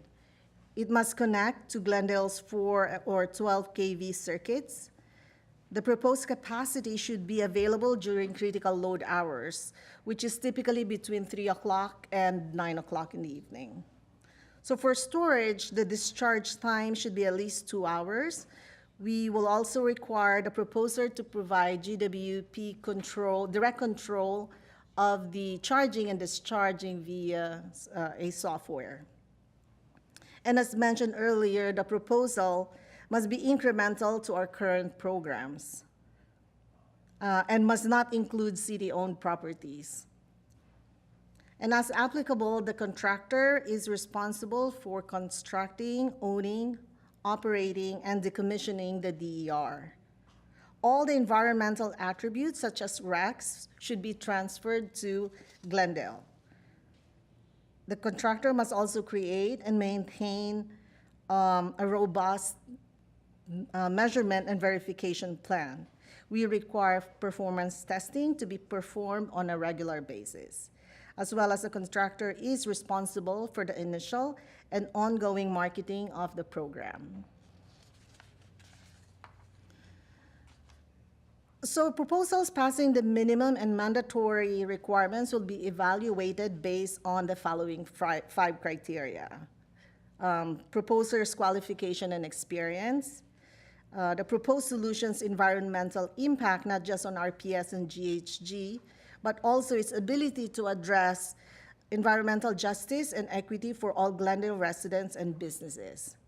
Project feasibility, project's ability to support our reliability and resiliency requirements, and finally, cost effectiveness of the proposed solution. So here's the schedule of events for the RFP. As mentioned, the RFP was released on May 27th. We're scheduling a mandatory conference for potential proposers on July 20th. September 30 is the deadline for submission. This gives proposers about 4 months to prepare and submit their proposals. And in order to satisfy the request of the City Council to have this information available to assist them in their decision on the purchase of the Wardzillas, we're planning on completing the review shortlisting, and interviews by November, so that we can have the final selection by December. And depending on the complexity of the contracting process with the selected vendors, we're anticipating awarding the contracts as early as the first quarter of 2023. So we've published the link to this RFP on our Glendale website, GWP website, as well as the Grayson Repowering website. An email blast went out to 158 potential companies through 250 emails. We've also posted messages on our social media accounts. The City Council and GW Commission has already been, notified on this one back, I believe, May 29th. Today, we've issued a press release to local media.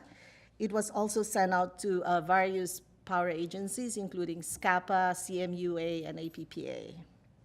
And lastly, our latest From the Source newsletter includes this announcement of the RFP availability. So that concludes our overview of the RFP, if you have any questions. Thank you very much for that excellent presentation. I'll open it up to my fellow commissioners. Commissioner Law, comments or questions? Thank you. This is very good news. I'm very excited to see that the city is actively looking to get innovative new projects to offset the need for any kind of thermal generation in the city. I mean, that's just great news, and it's absolutely moving in the right direction. Question, why the specificity about listing that it has to be on non-city-owned property? I'm sure there's a very good reason for that, so I'd like to know why that is.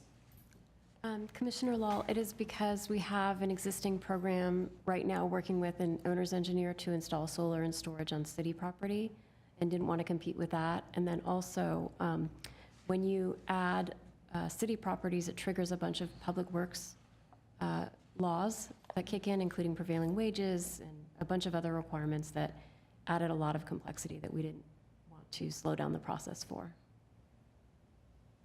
Okay. All right, that's the first thing that came to mind, so I turn it over to my fellow commissioner. Commissioner Jasmine. I have no questions. Thank you. Thank you. Commissioner Flanagan. Thank you. Yes, and I second what Commissioner Law said. I'm excited about this and that you got it out and that it's so broad. And I hope that it results in terrific proposals for us. Just a few questions. On the eligible DER categories, number 4 is renewable distributed generation. What is that? So, we've identified the solar and storage on the first 3 categories in here. And we're also looking for other, potential renewable distributed generation. So this could be renewable natural gas fuel cells. Or I believe there was a recommendation or suggestion that maybe, some small wind turbines for homes. We just want to put it out in there. So if there are any other DER or generation that is renewable, then they could, propose those as well. Yep, that's great. And then do proposers have any idea of what price that GWP will pay for their wares?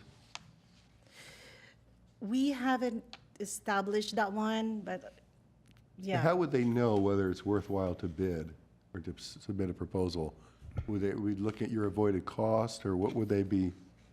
And by extension, if Grayson is built, does our avoided cost go way down? And therefore, it's sort of an uncertainty for these proposers? What do you think? Commissioner Flanagan, it's a really good question because we were not asked to provide an RFP based on a certain price. So we didn't want to restrict the price, although our virtual power plant has run into some roadblocks. So I'm not sure about price. I know that we have a desire to go clean as fast as we can, but we would have to then run a COSA to determine what kind of rate impact, and then we would propose that to council with the proposed rate impact. So we would let council decide whether those projects are worth it or not. But no, we didn't have an idea on where price would be and if somebody should propose. It's a good question, but we didn't do that. I understand the conundrum, and that you want to see what you got, and then put together a portfolio of stuff that you got, and then see if council will fund it. I'm concerned about whether proposers, and I hope this is an unfounded concern. I'm concerned about whether proposals will take us seriously. Probably the word is out on the street that, the last clean energy RFP, version 1.0, there was some 40 proposals, and we ended up getting a couple projects underway. Lime and Franklin and Sunrun is stalled, and so that was just my concern.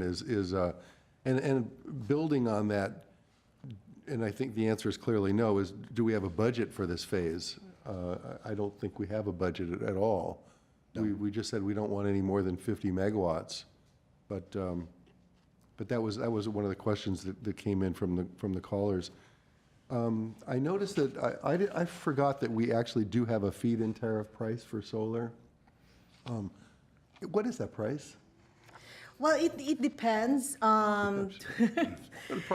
Yeah, LADWP is like every 14.5 quarter cents. I'm sorry. Yes, every quarter we calculate the feed-in tariff rate. So it depends on the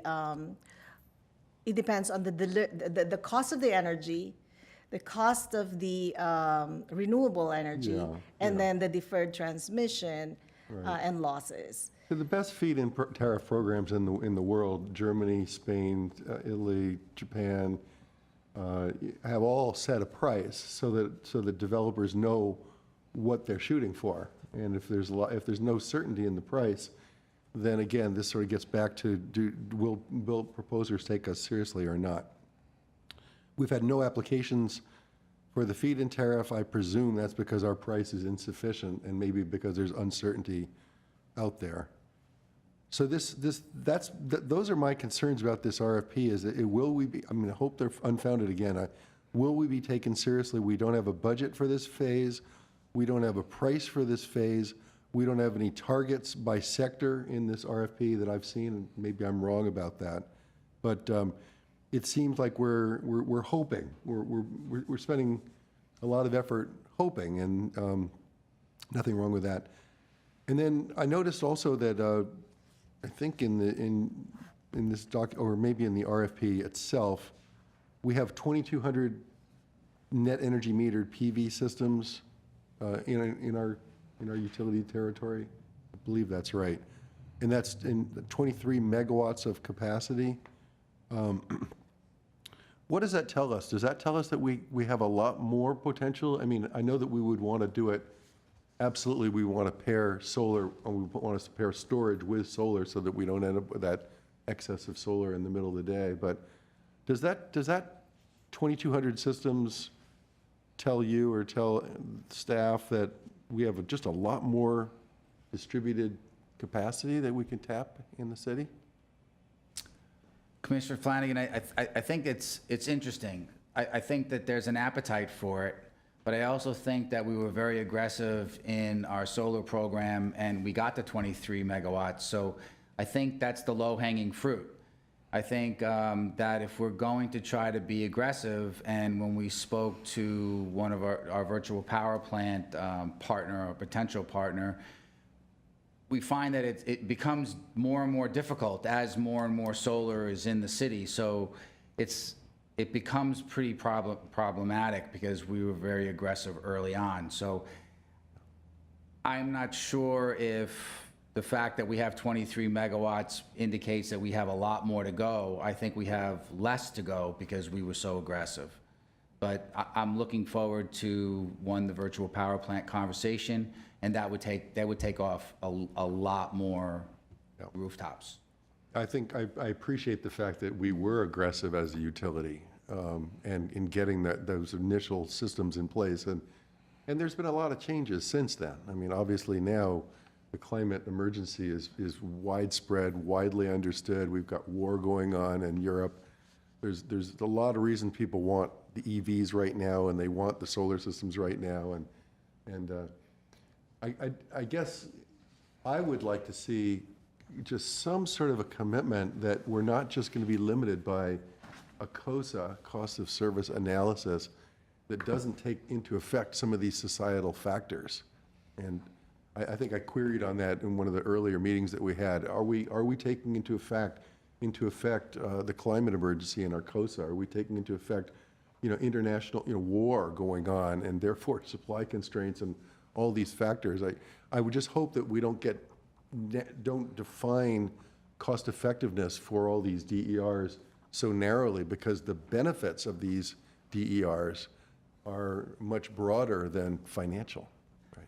I totally agree with you, and I think the important part for us to be able to do is to provide an objective picture to council to provide us direction, so that if it indeed meant that rates would go up, or I don't know what else would happen, but if rates are going up for a good reason, this is the reason, and we would be able to then indicate to the customers why things are happening, so that they can understand that there's a rate impact, and this rate impact has many more benefits that aren't monetized on rates. That's what we need to do, but we need to have council give us that direction, which is what we anticipate doing.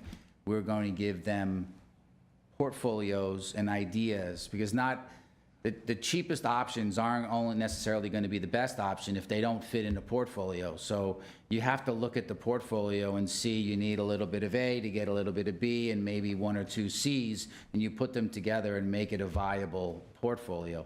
So that's our job. Maybe we need to work on council and get council to commit to, a certain level of funding for this new push with clean energy, or to commit to going above and beyond what the COSA, the sort of traditionally narrow-viewed COSA would have in place. You think about, the billion rooftop initiative, or the million solar rooftop initiative, I guess, that Schwarzenegger put out there, or, the California Solar Initiative that put up like $3 billion for incentivizing solar. And it sent a strong signal that that's the policy direction.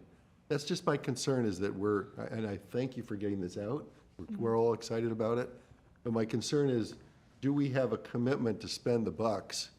Because this may have a rate impact. The clean energy is more expensive than dirty energy, usually. And I think that maybe the council needs to weigh in on that and make clear to all these prospective proposers that we're serious about this. We're serious about it. Anyway, thank you very much. Thank you, Commissioner Flanagan. I have no questions or comments. We actually have 2 callers. Okay, great. One of them actually called for item 5A Oh, okay. and 5B. Okay. Monica? Thank you. Hello, Commissioners. This is Monica Campagna again, and now good evening. My comments are regarding both, because they're intertwined, as Commissioner Flanagan was just expressing. First, thank you very much to GWC staff for getting this new RFP out. And now my plea to the Commission again, now that we've just heard the shocking projection that gas prices may double next year, a plea to you to make the very most of your positions as commissioners and help us get set up for success by December. So again, we can take the money from 1 or 2 or 3 of these engines, which from my understanding cost about $26 million each, and put them right now into the clean energy programs that have already been identified outside of this RFP, and to offset costs of new programs to minimize rate impacts. I know that the cost of the programs will be where the pushback comes, so in addition to factoring in the societal costs that Commissioner Flanagan just spoke of, we need to ship in the gas equipment costs we can right now. Commissioners, I hope you'll use your valuable experience and insights in these months coming up to suggest things that should be kept in mind, as Mr. Flanagan just did, to make these new programs successful. For example, what barriers or lack of incentives exist, as some of you have experienced, as Mr. Peterson does, with large purchasers for large institutions, increasing solar and storage on larger commercial properties. What are the barriers out there right now? Could any of these potential programs, some of which were put forward by staff last October, could they have moved forward in-house rather than being rolled now into the RFP? You could highlight best practices from other utilities that might inform our programs as we develop them. And now I want to recognize this dialogue happens sometimes, and to some extent, and when it does, it's very much appreciated. For example, at the April meeting, Commissioner Flanagan had several suggestions and follow-up comments regarding the content of the new RFP, pushing for residential incentives along with the VPP program, pushing for an accelerated timeline on the city property solar, offering new clean energy ideas such as the bi-directional charging, etc. As a member of the community, that's what I'm looking for from all of you, to keep the pedal on the metal, so to speak, when it comes to clean energy. And now I really, really do appreciate General Manager Mr. Young and his years of service to GWP, all the experience that he brings, his kindness in his dialogue with the community. He has responsibilities far beyond these clean energy programs and probably wouldn't even qualify himself as an expert in that area, so to speak. So I still, once again, I suggest we have someone primarily focused on just this, that will give it the priority it needs, a point person. And I think this is a missed opportunity not to have that person.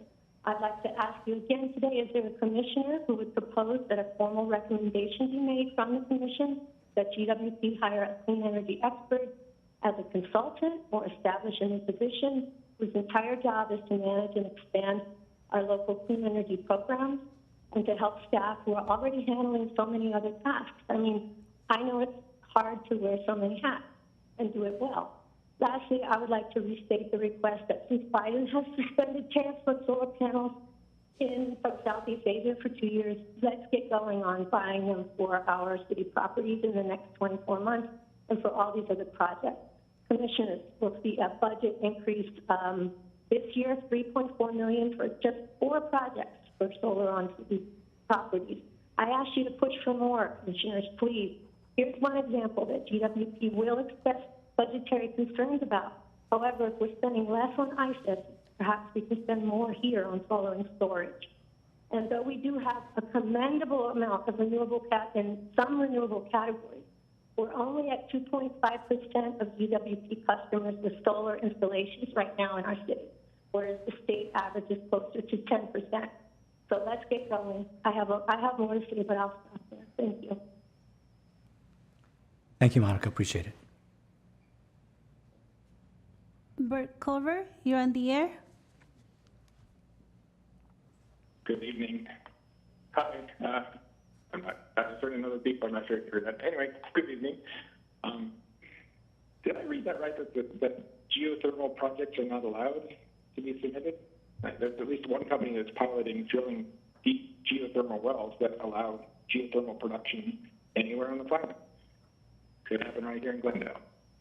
Why is this project, why is this RFP limited to 50 megawatts? Using data from Google's Project Sunroof, I found that we could put solar and battery backup onto every single building in Glendale for around $3 billion. That would be enough to get every household in business through a few days of full power in an N+1+1+1+1 scenario. Yeah, $3 billion is a lot of money, but just on the cost of the energy produced alone, the system would pay for itself in 7 to 10 years. This is one of the many proposals the city might get if they didn't cap the amount of energy generated by the proposal. If the city limits itself to 50 megawatts max, they're missing out on many opportunities.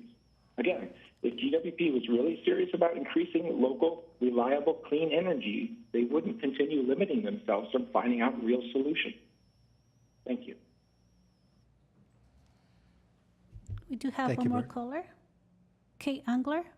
Kate, you're on the air.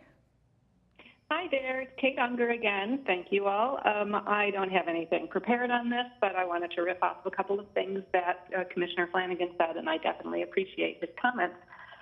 One, although this isn't directly related to the RFP, you did raise it, the idea of solar and storage incentives. It's hugely important as a policy driver for local clean energy. And Glendale is pretty behind the state in solar on our local rooftops, so this is definitely an area where we should be just jumping in. And using incentives for privately owned solar and storage helps to leverage public dollars by providing private investment as well, and it gives the public ownership and a sense of being part of the solution, which is hugely empowering. So we should definitely be doing that. As I understand it right now, we don't have any incentives, and I have heard that GWP would prefer to just have the Sunrun virtual power plant, have customers just use that. But there are some customers who want to have their own system. So we need all solutions for all possibilities. Also, I understand from something that Commissioner Flanagan said at a past meeting that he has introduced people from SPAN and OhmConnect to Mr. Young, and I would really like to know the latest on those efforts, because I think that just talking to clean energy companies about their solutions is incredibly useful and informative for the leader of our clean energy efforts here locally. And finally, I did also want to mention, with respect to the idea of measuring costs and benefits, that there is a company that has done a study of adding distributed energy resources into the power mix for California. That's Vibrant Clean Energy. It's Dr. Chris Clack who leads that effort. And they have shown that there's billions of dollars in savings over the lifetime of the California energy system by increasing, maximizing distributed energy resources. They are incredibly valuable, powerful resources. I think it's, if I'm not mistaken, Councilmember Brotman has also connected Mr. Young with Chris Clack. I'm not sure if they ever had a conversation, but I would like to know, if possible, what happened from that. And with those comments, again, thank you all very much. It's great to have the RFP out. We definitely want to see results coming back soon. I would love to see the companies that were the emails were sent to. So I'm going to see if I can figure out how to get my hands on that list. Thank you all again so much. Bye. Thank you, Kate, for your comments. There are no more callers for 5B. Thank you. With that, we'll move on to item number 6. Oral communications. This discussion is limited to items not part of this agenda, and each speaker is allowed 5 minutes. I do have one caller. Bert Culver, you on the air? Surprise. Okay. I do have something that wasn't on the agenda. And I do appreciate you guys. I know you're all doing your best. I don't mean to sound negative, but the future of our planet is at stake. And yeah, so it ups the ante a little. My comments are, there's a proposed 294-unit, 24-story multifamily building proposed on Brand that's going to go in front of the council for approval on Thursday. This is potentially a huge load on the system. And since we're spending millions to cover ourselves at peak times, shouldn't GWP be reaching out to the developers to work with them to reduce that peak load? They could partner with them on battery storage, upgrading electric appliances and heat pumps beyond the greener Glendale efficiency rating. They could work with them providing EV charging to residents. And they could work with them installing smart meters up front instead of giving rebates to hope that renters might install them later. This could be a great opportunity to create a massive adjustable load. But as far as I know, GWP hasn't worked proactively, or as far as I know, GWP doesn't work proactively with developers at all to create buildings that work well with our power system. For example, maybe GWP could partner with them to install an on-site large battery backup system that would allow GWP to reduce peak demand and allow the building to never be subject to a blackout, a win-win for both sides. GWP should be at the forefront of making new large buildings like this one in Glendale work well with the local power grid. Thank you. Thank you, Bert, for your comments. There are no more callers. With that, we'll close item number 6 and move on to item number 7, the agenda forecast. So our July meeting is canceled due to the Independence Day holiday. I know we had talked about having the Grayson Repowering Project, the cost analysis being done with regard to not talking about the delay per se from just what the city council did recently in terms of looking to the end of this calendar year for the project, but I think we're talking about that since this project has been discussed since, 2016 or so, what the costs of, if we had made movement in a timely manner versus where we are today. I think we felt it was sort of an obligation on our part of the commission to try to bring some quantification of that to the council as it deliberates requests about the next term delay or action item on it. I don't know if you're prepared to try to come up and set up a special meeting for that?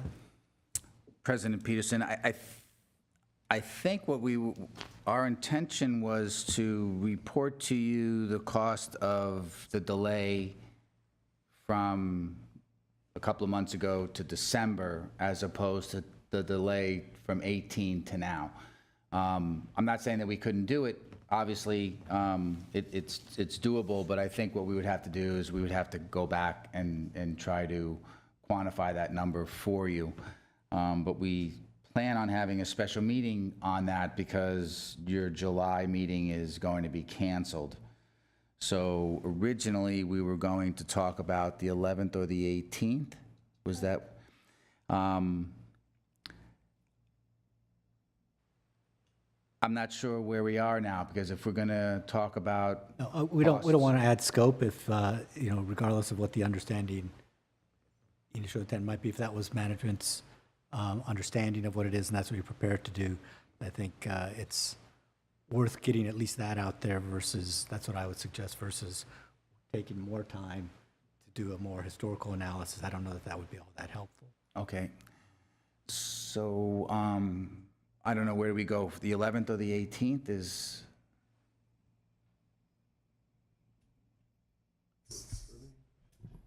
Either would be fine for me. I'm out of town till the 23rd, sorry. But Okay. I think either works for me as well. So I don't know what the protocol is, but if I could have an opportunity to speak with staff and get back with you on determining whether the 11th or the 18th works for us, and whether we can get the dais and GTV6, we'll set it up for one of those days. Thank you. Sounds good. Any other comments from the commissioner about items for future agenda? Just to request that we have regular updates on the situation with the drought and availability of water. It doesn't have to be formal. It could just be an informal, comment at the beginning of the meeting, but I just think it's important that we maintain constant kind of awareness of how serious the situation is. Commissioner Law, sorry, I know you asked that earlier in the meeting. It didn't slip my mind, but I forgot to tell you that Mike DeGhetto, the AGM of Water, is out of town, so I wasn't able to get an update from him. But I'll specifically make sure that on the 11th and 18th, I give you something about the drought. Okay, thank you. I appreciate it. I would also like to see a timeline of the 7 points we had made with Grayson, the other points, and the plan of work with that, and how that's going to proceed as far as the incentives for battery storage and the other things we've recommended to the council. Commissioner Jasmine Darian, is this from the letter? Yes. And I see 6. 6, is it 6? Okay. I thought there was it's also a motion that got adopted with our recommendation on Grayson, so we can Okay. bring those. I just wanted to ask for both of those items. Probably goes without saying, but if there's a second commissioner that we could get to express interest, just so that we follow the process that we have. Why don't we get Commissioner Law's request as a motion for updates on the drought situation? Is there a second? Oh, sorry, and let me clarify. We don't need a formal motion, but we do need at least 2 commissioners to express interest in each of those items. I don't doubt that there's at least 2 of you that like to hear updates on the drought, but, I would be a second one to be interested in updates on the drought. okay, great. And as well as Commissioner Jasmine-Darian's request, if there's a second. Yes, and I certainly very much, that's a good point that there's only 6 that are listed here, but there's a number 7, and this may be something that needs a typo. It's the fact that it's a proceed with Grayson repowering project alternative 7, not referring to the 7 incentives, but there are 6 incentives. So I misread that as well.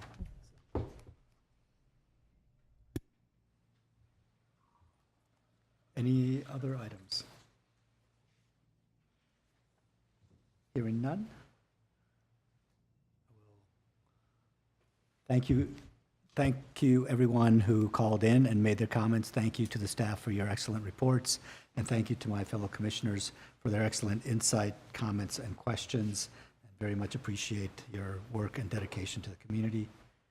Yes. Sorry to interrupt, but it just occurred to me, I just want clarification on the protocol now for our meetings. Are we allowed to dial in remotely through WebEx or, whatever program, or are we now, in order to have quorum, required to be here in person? Commissioner Law, it's my understanding that we're required now to meet in person. Okay. And we're now back to the old Brown Act rules wherein if you're traveling, then we need to notice and post the agenda and make that location at your hotel or whatever available for people that want to participate in that forum. So it's a little more unwieldy. But I do believe that obviously we're continuing with the callers being allowed to call in, but the meetings are now in person. But we as commissioners are required to be here in Attend in person. person. Okay, so if we're traveling, if someone has travel plans that come up in July, they'll make sure to notify staff. Right. Could we just because I'm working with other boards, the key thing, so if we could just maybe double check on, because my understanding is that as long as there's a statewide emergency health declaration in place, then it is up to the Brown Act subject body to go ahead and at each meeting to make a vote and decision whether it will continue to do this allowed modification, but it has to be a proactive kind of component that it has to be. You can do the declaration on a 30-day basis so that if it expired when the next meeting comes up, you would have to renew the 30 days, as long as the statewide emergency declaration is in place. If that is rescinded, my understanding was that then we go back to the old Brown Act. But I may be very wrong in that. We may have different counsel that's advising in a different way, and it might be a slightly different body, so we defer to you, of course. President Peterson, I will definitely double check with the city attorney on that, and I'll report back to you all. Thank you. Great question. With that, I will call this meeting adjourned at 6:09. Thank you. You need a motion to adjourn? You need a motion? I thought that was the one thing you didn't have to have a motion to. Yeah, we should do a quick motion. Okay, is there a motion? Seconded. Any discussion? Hearing none? All in favor? Aye. Adjourned.